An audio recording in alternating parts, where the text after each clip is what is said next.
过年时啊，真侪人会食乌鱼子。小等的新闻内底，咱请专家来教大家安怎经品质好的乌鱼子。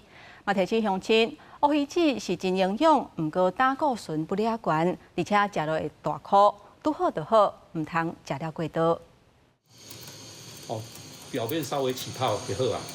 先有烧酒浸过，搁用火烘一下，连面地片着乌鱼子香杠杠的气味。过年有袂少人拢会穿乌鱼子做围炉食材，专家也教大家安怎分辨出野生甲人工饲的乌鱼子倒位无共。野生的伊食量伊食成长较慢，食较无遐丰富吼。所以讲一般咱煮出来这乌鱼卵来讲吼，会较呈长三角形。因为咱饲的吼，这逐工会食足好的。食足肥的饲料拢供应充足，所以讲拢比较呈这个椭圆形。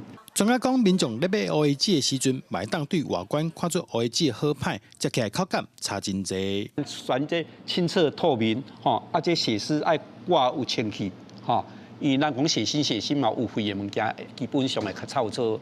所以讲咱伫做的时候，往往这血丝爱挂有清气，看起来晶莹透彻。